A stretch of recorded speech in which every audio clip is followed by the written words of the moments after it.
भारत के स्वतंत्रता संग्राम का इतिहास बलिदान, साहस और क्रांति की गाथाओं से भरा हुआ है और उन गाथाओं में सबसे तेज चमकता हुआ नाम है शहीद भगत सिंह।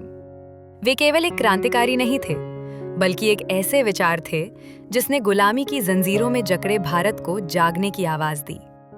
भगत सिंह का जीवन ये संदेश देता है कि सच्ची देशभक्ति केवल भावनाओं से नहीं, बल्कि विचारों, साहस और बलिदान से जन्म लेती है। भगत सिंह का जन्म 28 सितंबर 1907 को पंजाब के बंगा गांव, वर्तमान में पाकिस्तान में, एक सिख परिवार में हुआ। उनका परिवार पहले से ही स्वतंत्रता आंदोलन से गहराई से जुड़ा हुआ था।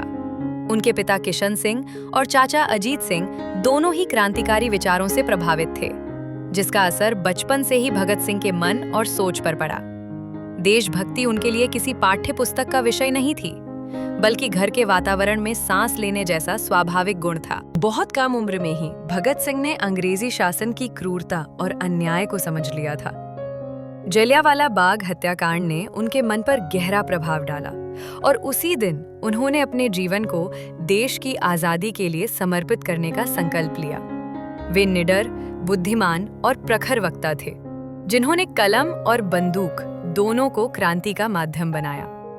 भगत सिंह का नाम आज भी युवाओं के दिलों में जोश, त्याग और निर्भीकता की मिसाल बनकर जीवित है। शहीद भगत सिंह का बचपन साधारण नहीं, बल्कि देशभक्ति और क्रांतिकारी चेतना से भरा हुआ था। उनका जन्म 28 सितंबर 1907 को पंजाब के बंगा गांव में ऐसे परिवार में हुआ जहां आजादी की बात करना अपराध नहीं, बल्कि कर्तव्य माना जाता था। उनके पिता किशन सिंह और चाचा अजीत सिंह पहले से ही ब्रिटिश शासन के खिलाफ सक्रिय थे, इसलिए भगत सिंह ने देशभक्ति के संस्कार घर से ही प्राप्त किए। बचपन में ही उन्होंने अंग्रेजी हुकूमत के अत्याचारों को बहुत करीब से देखा और समझा। 1919 में हुए जलियांवाला बाग हत्याकांड ने उनके कोमल मन को झकझोर कर रख दिया। कहा जाता है कि इस घटना के बाद वे उस स्थान से मिट्टी लेकर आए और उसे देश के बलिदान की पवित्र निशानी मानकर सहेज कर रखा। वे खेलकूद में रुचि रखने वाले एक सामान्य बच्चे थे, लेकिन उनकी सोच उम्र से कहीं आगे थी। वे किताबें पढ़ने के शौकीन थे और इतिहास, राजनीति व क्रांति से जुड़ी घटनाओं में गहरी दिलचस्पी लेते थे।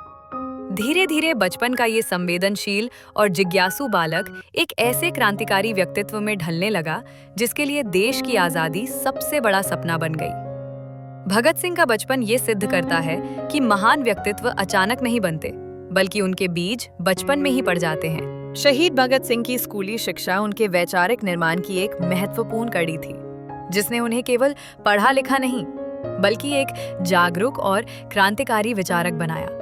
प्रारंभिक शिक्षा उन्होंने पंजाब के स्थानीय विद्यालयों में प्राप्त की, जहां वे एक मेधावी, अनुशासित और जिज्ञासु छात्र के रूप में जाने जाते थे। पढ़ाई के साथ साथ वे इतिहास, राजनीति और क्रांतिकारी साहित्य में विशेष रुचि रखते थे। लाहौर के नेशनल कॉलेज में प्रवेश लेने के बाद उनकी सोच को एक नई दिशा मिली। ये कॉलेज लाला लाजपत राय द्वारा स्थापित किया गया था और यहाँ शिक्षा का उद्देश्य केवल डिग्री प्राप्त करना नहीं, बल्कि राष्ट्र के प्रति जिम्मेदारी विकसित करना था। कॉलेज जीवन के दौरान भगत सिंह ने समाज, राजनीति और स्वतंत्रता आंदोलन को गहराई से समझा तथा कार्ल मार्क्स, लेनिन और अन्य क्रांतिकारी विचारकों की रचनाओं का अध्ययन किया। वे लेखन और वाद विवाद में भी सक्रिय थे और कई लेखों के माध्यम से ब्रिटिश शासन की नीतियों की आलोचना करते थे। भगत सिंह की शैक्षणिक यात्रा ये स्पष्ट करती है कि वे केवल हथियार उठाने वाले क्रांतिकारी नहीं थे, बल्कि विचार, अध्ययन और तर्क के बल पर क्रांति लाने वाले एक गंभीर बौद्धिक व्यक्तित्व थे। शहीद भगत सिंह की उपलब्धियां केवल कुछ घटनाओं तक सीमित नहीं थीं, बल्कि वे भारतीय स्वतंत्रता संग्राम की दिशा बदलने वाली थीं। बहुत कम उम्र में ही उन्होंने क्रांति को भावनात्मक नारेबाजी से निकालकर वैचारिक आंदोलन का रूप दिया। उन्होंने Hindustan Socialist Republican Association (HSRA) के सक्रिय सदस्य के रूप में युवाओं को संगठित किया और आजादी की लड़ाई में समाजवाद तथा समानता के विचार को मजबूत किया। 1928 में लाला लाजपत राय की मृत्यु का बदला लेने के लिए ब्रिटिश अधिकारी सैंडर्स को दंड देना उनके साहसिक कार्यों में से एक था, जिसने अंग्रेजी शासन की नींव हिला दी। 1929 में केंद्रीय विधानसभा में बम फेंकना उनका सबसे प्रतीकात्मक कार्य था, जिसका उद्देश्य किसी को नुकसान पहुंचाना नहीं, बल्कि बहरों को सुनाने के लिए पूरे देश का ध्यान ब्रिटिश अत्याचारों की ओर खींचना था। जेल में रहते हुए भी उन्होंने क्रांति की मशाल बुझने नहीं दी और राजनीतिक कैदियों के अधिकारों के लिए लंबी भूख हड़ताल की, जिसने पूरे देश को झकझोर दिया। उनके लेख, विचार और नारे इनकलाब जिंदाबाद आज भी युवाओं में चेतना और साहस भरते हैं। मात्र 23 वर्ष की आयु में फांसी पर चढ़कर उन्होंने ये सिद्ध कर दिया कि सच्ची उपलब्धि पद या पुरस्कार नहीं, बल्कि देश और विचारों के लिए दिया गया सर्वोच्च बलिदान होती है। शहीद भगत सिंह का देश प्रेम भावनाओं की सीमा से कहीं आगे था। वो विचार, बलिदान और चेतना का प्रतीक था। उनके लिए मातृभूमि की सेवा केवल नारे लगाने या विदेशी शासन से घृणा करने तक सीमित नहीं थी, बल्कि एक ऐसे भारत का निर्माण करना था जहां अन्याय, शोषण और असमानता का कोई स्थान न हो। बहुत कम उम्र में ही उन्होंने ये समझ लिया था कि सच्ची आज़ादी केवल अंग्रेजों के चले जाने से नहीं आएगी, बल्कि समाज की सोच को बदलने से आएगी। यही कारण था कि उन्होंने क्रांति को अंधे हिंसा का नहीं, बल्कि जागरूक विचारधारा का रूप दिया। उन्होंने अपने लेखों, भाषणों और कार्यों के माध्यम से युवाओं को निर्भीक होकर अन्याय के विरुद्ध खड़े होने की प्रेरणा दी। जेल में रहते हुए भी उनका देश प्रेम कमजोर नहीं पड़ा। भूख हड़ताल के दौरान भी उनका उद्देश्य व्यक्तिगत पीड़ा नहीं, बल्कि राष्ट्र की आत्मा को जगाना था। फांसी के फंदे को चूमते समय भी उनके होठों पर मुस्कान और मन में मातृभूमि के लिए गर्व था। भगत सिंह का देश प्रेम हमें सिखाता है कि सच्चा देशभक्त वही होता है जो अपने विचारों, साहस और बलिदान से आने वाली पीढ़ियों को आजादी का अर्थ समझा दे। शहीद भगत सिंह ने भारत के लिए केवल हथियार उठाकर नहीं, बल्कि विचार, साहस और बलिदान के माध्यम से संघर्ष किया। उन्होंने बहुत कम उम्र में ये समझ लिया था कि अंग्रेजी शासन केवल ताकत के बल पर नहीं, बल्कि डर और अज्ञान के सहारे भारत पर राज कर रहा है। इसी सोच के साथ वे Hindustan Socialist Republican Association (HSRA) से जुड़े और युवाओं को संगठित कर क्रांति को एक वैचारिक आंदोलन का रूप दिया। 1928 में जब ब्रिटिश लाठीचार्ज के कारण लाला लाजपत राय की मृत्यु हुई, तो भगत सिंह ने अन्याय के खिलाफ निर्णायक कदम उठाते हुए सैंडर्स को दंडित किया, ताकि अंग्रेजी शासन को ये संदेश मिले कि अत्याचार का जवाब दिया जाएगा।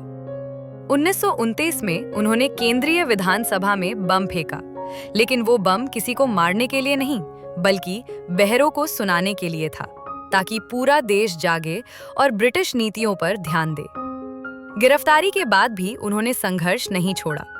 जेल में रहते हुए राजनीतिक कैदियों के अधिकारों के लिए लंबी भूख हड़ताल की, जिसने पूरे भारत में जनचेतना फैला दी।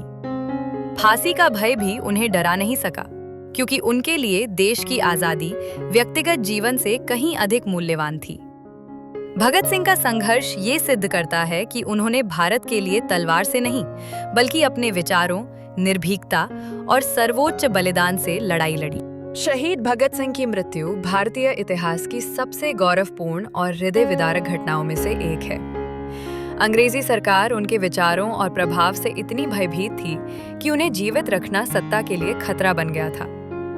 लंबी कानूनी प्रक्रिया और जन आंदोलन के बावजूद ब्रिटिश सरकार ने भगत सिंह, राजगुरु और सुखदेव को मौत की सजा सुना दी।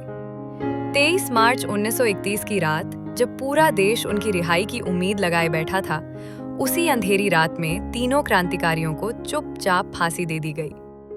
कहा जाता है कि फांसी से पहले भगत सिंह लेनिन की किताब पढ़ रहे थे और उन्होंने मुस्कुराते हुए कहा, इंतजार कर रहा हूं क्रांति का। मृत्यु के क्षणों में भी उनके मन में कोई भय नहीं था, बल्कि गर्व और संतोष था कि वे मातृभूमि के लिए अपने प्राण अर्पित कर रहे हैं। फांसी के बाद अंग्रेजों ने उनके शव को गुप्त रूप से जला दिया, ताकि जन क्रांति न भड़के। लेकिन वे ये भूल गए कि भगत सिंह शरीर से नहीं, विचारों से अमर थे। उनकी शहादत ने पूरे भारत को झकझोर दिया और स्वतंत्रता आंदोलन को नई ऊर्जा दे दी। भगत सिंह की मृत्यु अंत नहीं थी, बल्कि आजादी की लड़ाई का एक नया आरंभ थी। शहीद भगत सिंह का जीवन और बलिदान हमें ये सिखाता है कि सच्ची आजादी केवल सत्ता परिवर्तन से नहीं आती, बल्कि विचारों की क्रांति से जन्म लेती है। उन्होंने बहुत कम उम्र में अपने सपनों, अपने जीवन और अपने भविष्य को भारत माता के चरणों में अर्पित कर दिया। भगत सिंह आज भी हमारे बीच उनके विचारों, उनके साहस और उनके बलिदान के रूप में जीवित हैं। वे केवल इतिहास के पन्नों में दर्ज एक नाम नहीं, बल्कि हर उस युवा की चेतना है जो अन्याय के खिलाफ खड़ा होने का साहस रखता है। यदि हम उनके विचारों को अपने जीवन में उतार लें, तो यही उनकी शहादत को सच्ची श्रद्धांजलि होगी। इनकलाब जिंदाबाद।